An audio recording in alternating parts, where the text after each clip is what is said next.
Vamos orar? Senhor, nós fomos criados para nos relacionar. A vida sem relacionamentos não é vida que vale a pena. Não é vida que vale a pena ser vivida. Os relacionamentos são necessários e de valor inestimável. Por isso, desenvolver relacionamentos de verdadeiras amizades custa muito. A vida já tem nos ensinado que o que custa pouco pode ser de péssima qualidade. Por isso, pedimos que o Senhor nos ajude a desenvolver verdadeiras amizades e nos ajude a investir o que for necessário para que tenhamos verdadeiras amizades, amizades de comunhão. Em nome de Jesus, amém. O versículo de Provérbios, capítulo 18, versículo 24, diz assim: quem tem muitos amigos sai perdendo, mas há amigo mais chegado que irmão. O tema nesses domingos tem sido sobre a importância dos nossos relacionamentos de amizades. Os nossos relacionamentos de amizades, eles são mais do que importantes, eles são imprescindíveis para as nossas vidas. O livro de Provérbios, em alguns textos, enaltece o valor das amizades, como esse texto que lemos agora. O tema para a reflexão de hoje é amizade social e amizade de comunhão. Por que a Bíblia atribui tanto valor às amizades? Qual o papel que um verdadeiro amigo desempenha na nossa vida e nós na vida dele? Um dos papéis mais relevantes que uma verdadeira amizade pode representar nas nossas vidas é que um amigo verdadeiro nos ajuda a nos conhecer, quer dizer, a conhecer a nós mesmos. Existem forças poderosas que ocupam o interior de cada um de nós. São forças que nos mobilizam tanto para o bem como para o mal. Essas forças nos levam a tomar atitudes que podem abençoar aqueles com quem nos relacionamos, como podem nos levar a ter atitudes que promovam dor, sofrimento e até mesmo revolta nas pessoas com quem nos relacionamos. Uma das infelizes capacidades de todos nós é que podemos ter comportamento agressivos, comportamentos provocativos, autoritários, maldosos, sem nos dar contas de que agimos de formas tão destrutivas. Portanto, esta força poderosa que carregamos dentro de nós e que nos leva a esses comportamentos, elas podem também nos levar a comportamentos que promovam vida, que promovam libertação, que promovam alegria, paz e até mesmo cura. A mesma língua que é movida por este poder que existe dentro de nós, a mesma língua que tem o poder de promover morte, também pode ser um instrumento de cura. Provérbios, capítulo 16, versículo 24, diz assim: as palavras agradáveis são como um favo de mel, são doces para a alma e trazem cura para os ossos. É bastante comum pensar que somente o outro ou os outros são os causadores dos problemas, dos sofrimentos, das angústias e de tudo de ruim que acontece conosco. Quem se comporta assim demonstra uma tremenda imaturidade ou um grau tão elevado de orgulho que os seus olhos estão completamente cegos para enxergar a si mesmos. Alguém que julga nunca ofender, maltratar, humilhar outra pessoa é portador de uma insensibilidade que o torna uma pessoa tóxica.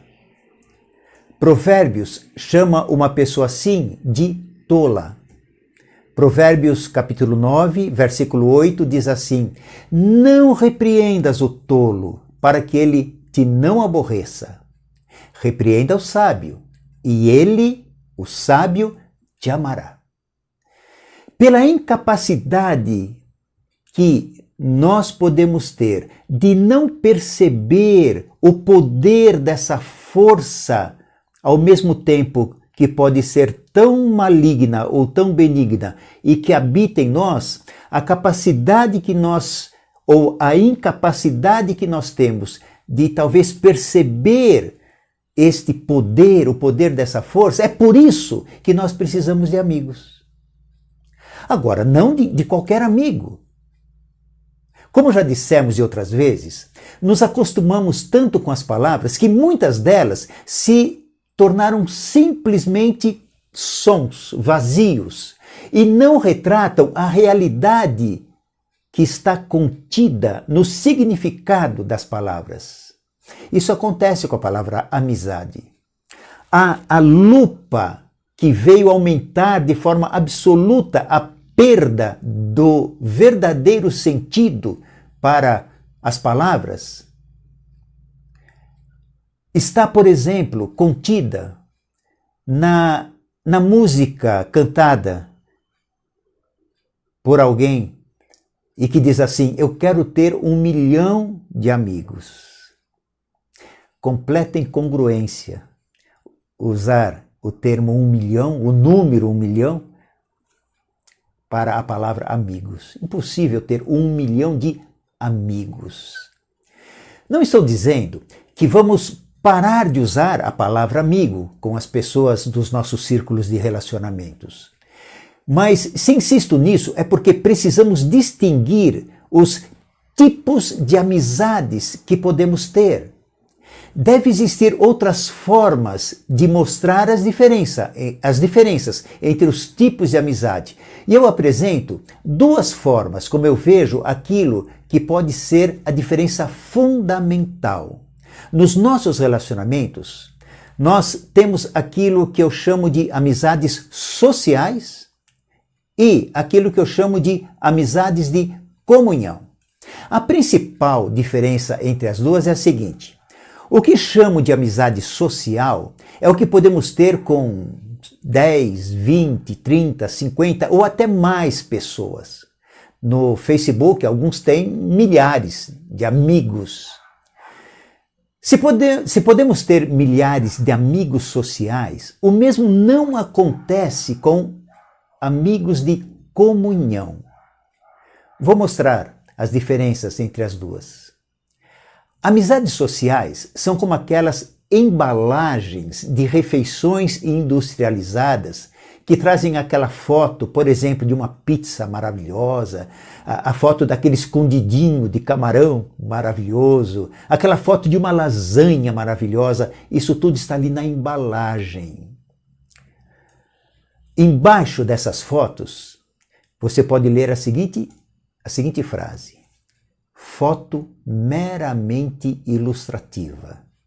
Isso significa que quando você abrir a embalagem, o que você vai encontrar lá dentro não corresponde de fato à foto postada do lado de fora da embalagem.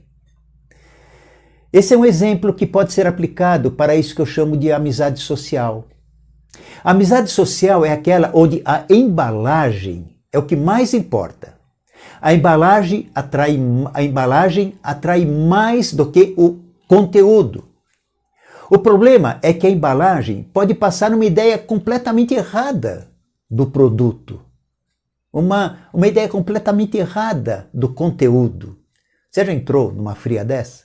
Quem sabe você já se encantou com o site daquele hotel, daquela pousada, mostrando aquelas fotos deslumbrantes e apaixonantes.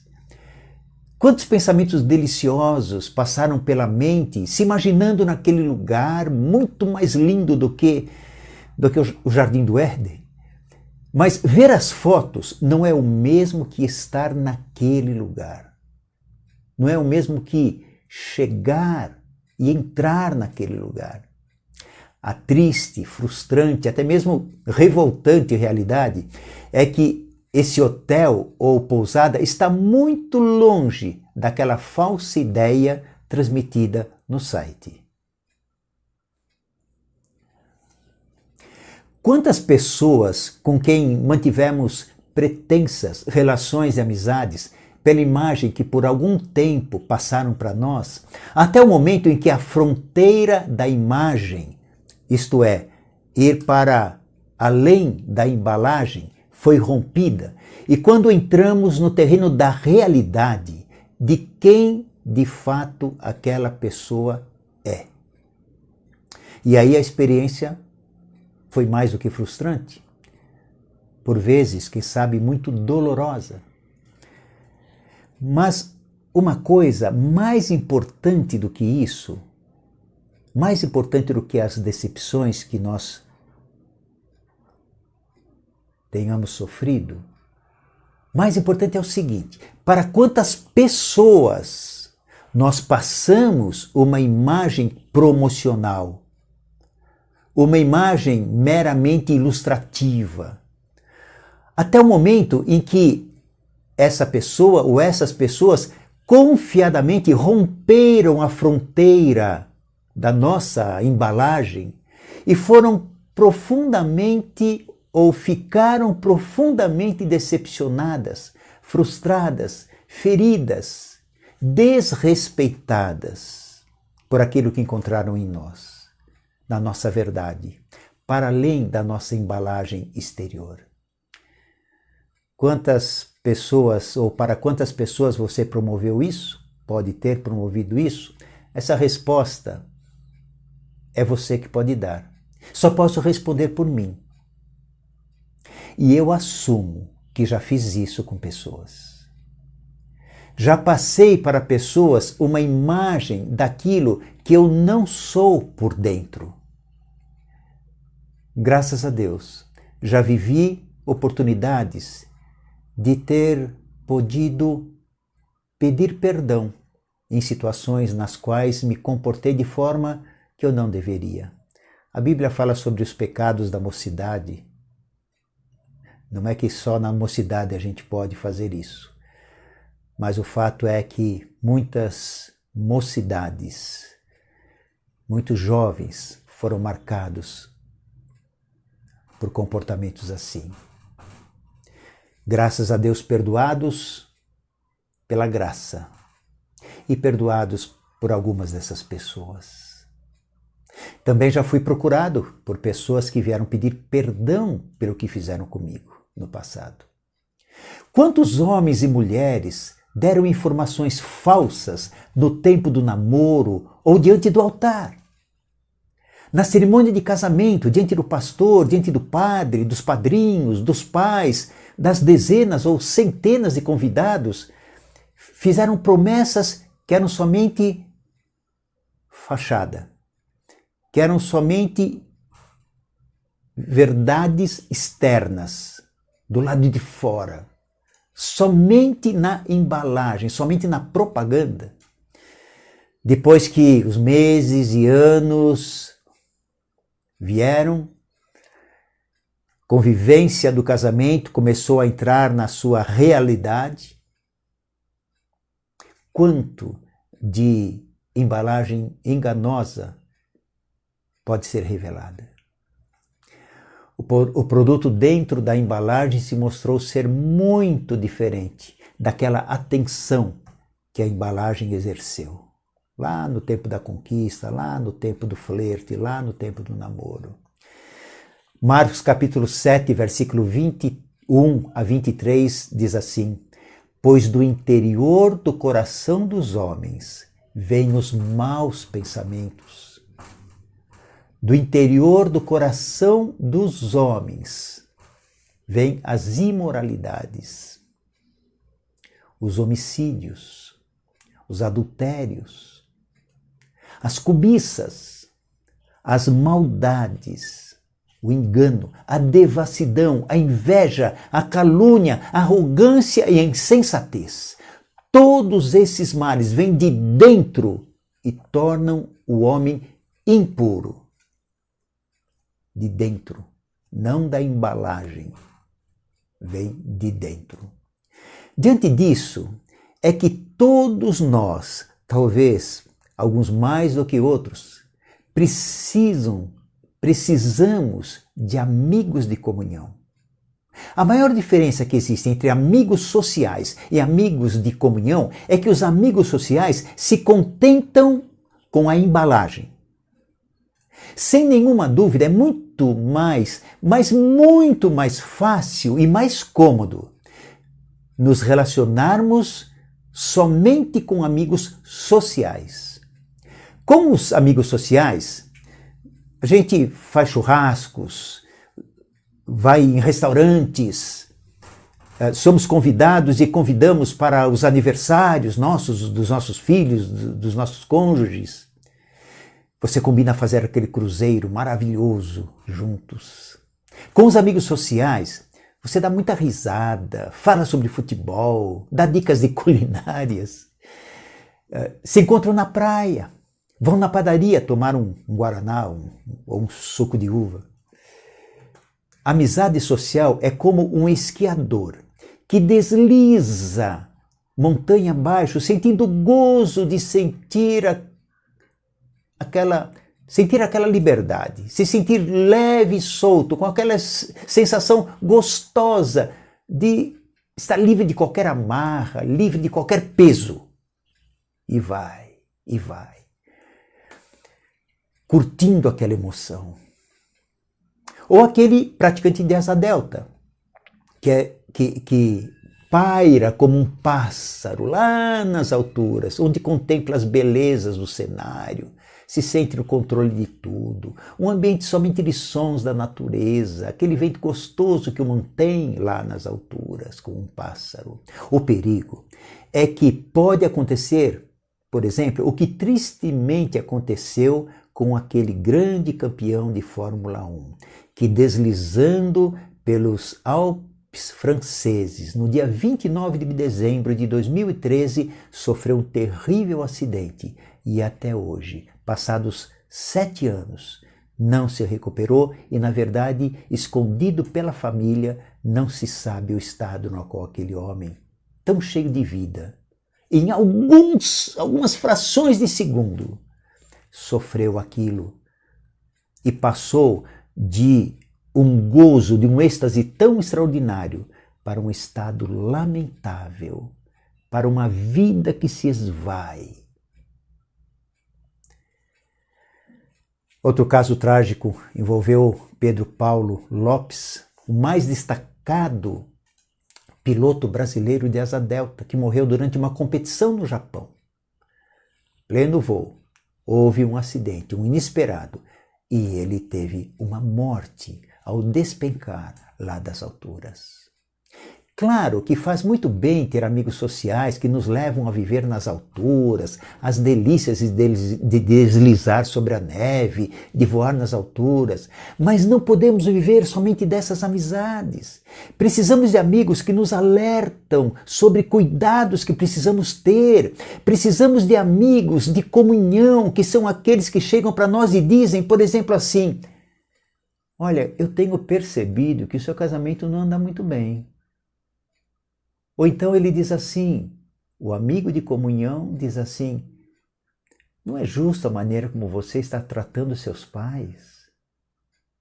Ou então ele diz assim, a maneira como você tratou seu filho quando ele te procurou, não foi legal. Eu acho que você deve pedir perdão a ele. Talvez chegar para um patrão e dizer assim: olha, a maneira como você está tratando os seus funcionários não é a maneira certa. Você humilha os seus funcionários. Ou quem sabe, um amigo de comunhão que chega para você, que chega para mim e diz assim: não sei se era a hora certa de você fazer uma dívida desse tamanho, comprando esse carro novo, bonito que você comprou. Você se meteu numa dívida. Você pensou bem nisso? Um outro exemplo, você tem me falado das dificuldades financeiras que está vivendo e soube que você e sua família vão para a Disneylândia no final do ano? Você vai fazer mais dívidas ainda? Portanto, as amizades sociais servem para a nossa diversão, para o nosso lazer, para suprir as nossas necessidades de companhia, para churrascos de final de semana, para as viagens de descanso, de descontração. São muito bem-vindas, mas não podemos ficar apenas com esse tipo de amizades. Precisamos de amizades de comunhão. Sem elas, não iremos experimentar o crescimento em sabedoria e amadurecimento. Sem elas, nós não nos guardaremos de envolver em situações que podem nos comprometer a nós, nossas famílias. As amizades de comunhão são aquelas que, como diz Provérbios 27, versículo 17, esse versículo, e ele é extraordinário, ele usa a seguinte figura: como o ferro com o ferro se afia, assim o homem ao seu amigo. A amizade social não vive isso aqui. A amizade social, ela chega num momento onde, quando surge uma tensão, ela se rompe, ela acaba.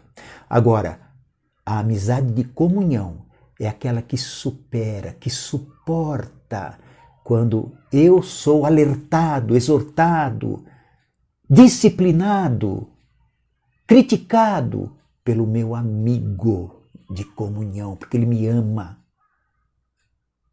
E ele toma conta de mim para que eu não cometa mais certas besteiras e bobagens como as cometidas na minha juventude. E eu tenho a mesma atitude para com ele, porque eu o amo. Que Deus nos dê amizades de comunhão. Senhor, nos ajuda para que vivamos essas amizades de comunhão.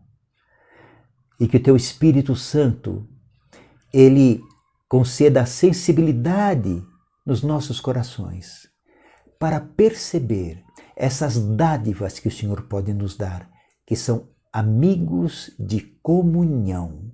Que seja assim, Pai, porque isso será bênção para o nosso crescimento, para o nosso amadurecimento e para de fato entendermos o que é caminhar com Jesus Cristo como seguidor dele.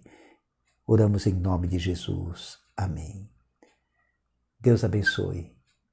Deus te dê amizades de comunhão e que você seja amizade de comunhão na vida daqueles que serão abençoados por você. Amém.